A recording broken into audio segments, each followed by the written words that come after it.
Yo, what's going on, everybody? It's your boy Mel, and welcome back to Mel Got Game, where I bring you top plays, top sports news, and some of my personal prediction regarding everything going on in sports today. If that interests you, please like, comment, and subscribe. And without further ado, let's go ahead and get into it.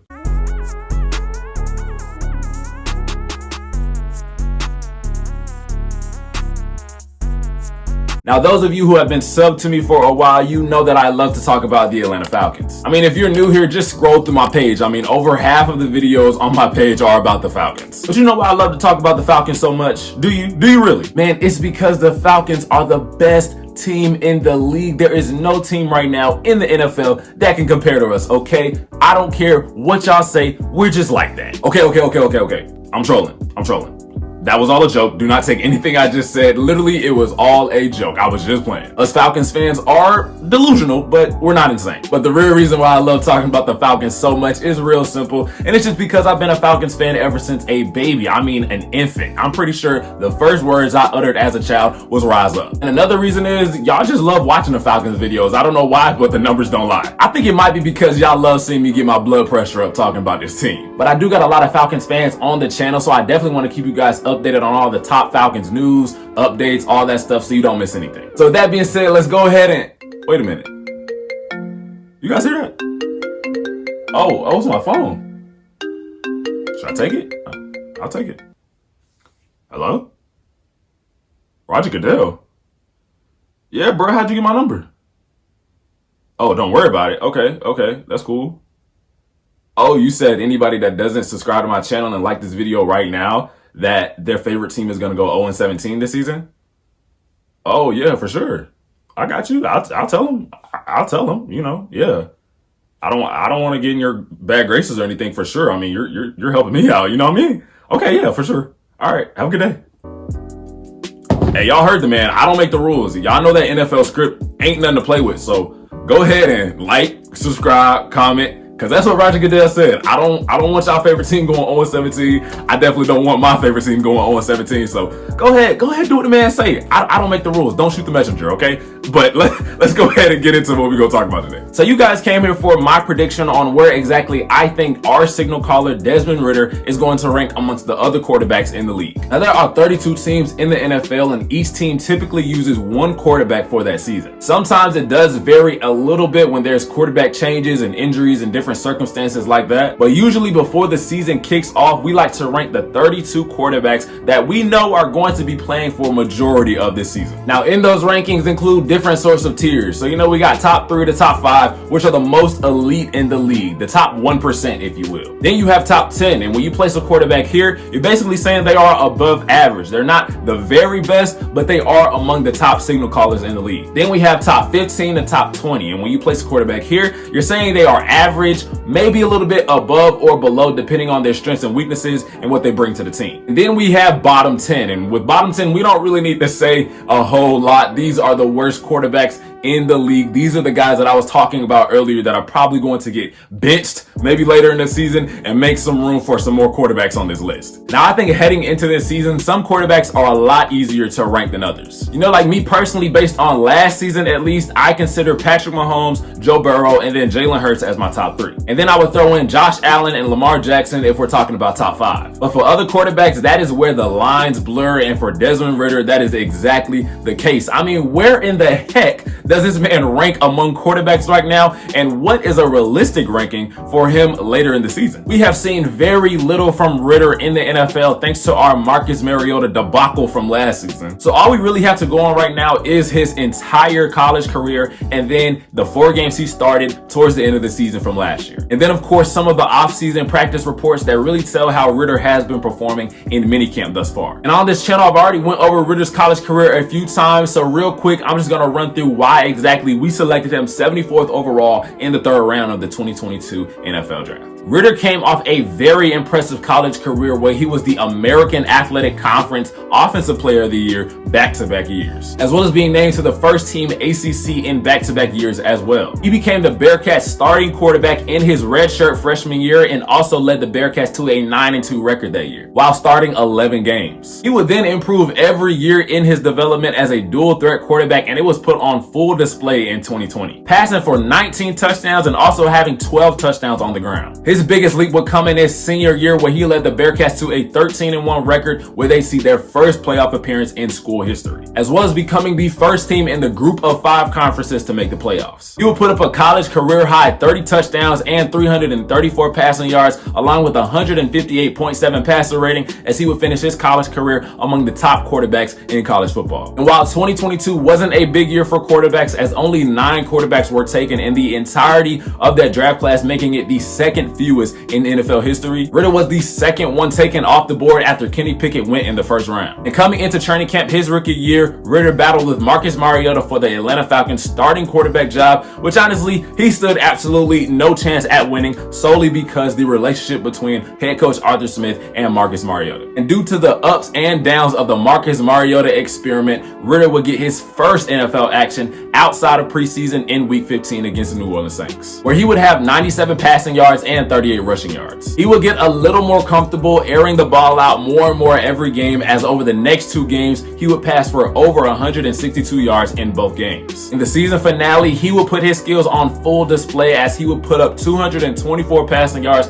as well as finding the end zone twice for his first 2 touchdowns in his NFL career. This 4-game stretch from Ridder wasn't a clear sign or anything that this guy is going to immediately be one of the top quarterbacks in the league in a few years, but it definitely showed his continued improvement every game and his development into becoming a starter in this league. And from this, we start to notice a pattern from Ridder that he has demonstrated in college and so far in the pros. And that's getting better every game, every rep, capitalizing on every opportunity that he can to refine his skills. And while many people may not immediately think of Ridder being a top 15 or even top 20 quarterback this next season, you have got to take a note of his consistent upward trend. Now that brings me to my next point, and that's all the weapons that the Falcons have on offense this year. I mean, ideally, Ridder should be having a field day with all of the talent on that side of the ball. Starting with Bijan Robinson, the dynamic back out of Texas, who we drafted 5th overall this year, should be a really good target for Ridder. If we use him right, in my opinion, he could be a better Alvin Kamara, Austin Eckler, or a Christian McCaffrey type back, because he has the ability to catch passes out of the backfield and get those crucial yards after the catch like the guys I just mentioned, but then also having that speed and power to be able to run like Derrick Henry. Then obviously we have the always reliable Cordell Patterson, who I think is going to play a big role in the slot this year, as well as maybe some H-back as well. And I think he's going to be a go-to target in that 5 to 10 yard range. And then we have Drake London, who is poised to have a breakout year this year, as I think he's going to evolve into a really good deep threat with his length and height. And finally, our reliable tight end Kyle Pitts, who I think personally is going to get most of the targets from Ridder just because of how big and shifty he is. As a young quarterback, you're going to find yourself in a lot of difficult situations where you got to think fast and on your feet, and Kyle Pitts is going to be a great safety valve. Now, with that being said, our biggest tell right now is how Ridder has been performing in off-season activities, as well as how he will perform in training camp. Now, training camp starts July 18th, so we won't get a real feel on how he has developed until next week. But so far, the takeaways from minicamp and OTAs have been largely positive, with many good things being said about Ridder in the locker room. He's being praised by head coach Arthur Smith and veteran players like Jonnu Smith for his consistent improvement and leadership, which are 2 key qualities that you want in a quarterback, young or old. Arthur Smith also said that he was, quote, impressed with Ridder's instincts for finding open targets, something that was put on full display in his college career at Cincinnati and again this spring, end quote. So it's clear that Ridder is definitely showing his strengths and trying to develop into a complete quarterback. What I personally like the most is that the Falcons coaching staff is backing him 100%, which is only going to boost his confidence even more. Now, with that being said, where exactly does Ridder rank preseason, and where will he rank as the season nears its end? Me personally, I currently think Ridder ranks around 15th in the league. I'd even drop it a little bit and say he maybe ranks around 17th or 18th, one of those low teen numbers. But I say this based off raw talent and what we've seen so far from him in minicamp and last season. I'd say he's definitely better already than the bottom bottom 10 ranked quarterbacks in the league, as he already possesses some of those key qualities that you want in a quarterback that a lot of veterans don't have. And with that ranking, I think the sky is the limit for Ridder, and I think that he will improve to around 12th or 13th as the season progresses. I've been saying that this season Ridder does not have to have an MVP caliber type season, or even a season that puts him in the top 10 ranked quarterbacks, to prove that he's going to be the franchise quarterback for this team moving forward. I think if he gives us a solid 20 touchdowns and around 10 or 11 picks with 3,200 yards and 5 rushing touchdowns, I think the Falcons could easily be looking at a playoff spot and a division title. Because what Ridder has at his disposal that many young quarterbacks in the league today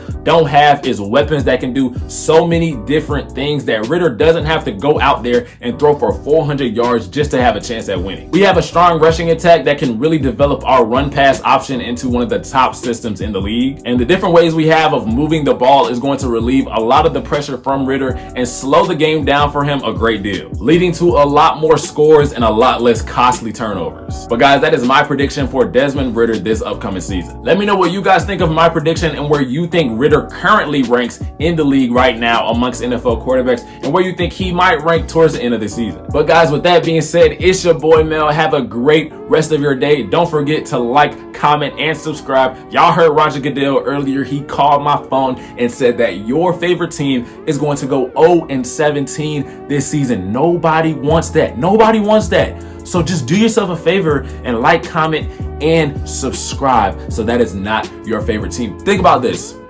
If you don't like, comment, and subscribe, your team is going to go 0-17 and your entire fan base is going to blame you. You are going to be the reason to blame that your team went 0-17, all because you didn't like, comment, and subscribe. So just do it. Just do it, bro. Just do it. It takes 5 seconds.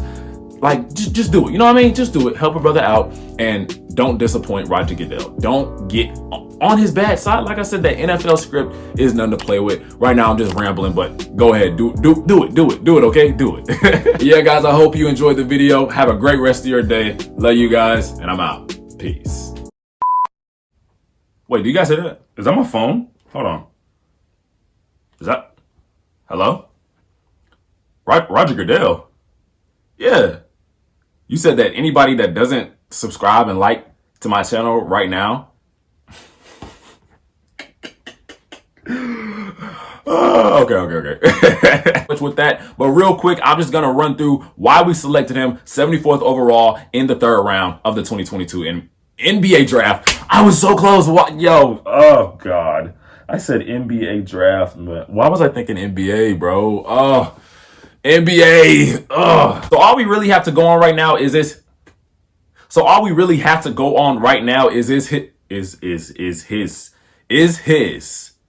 Why is it hard to say? Is his. He could be a better Austin. I was going to combine Austin Eckler and Alvin Kamara's name. Let's not do that.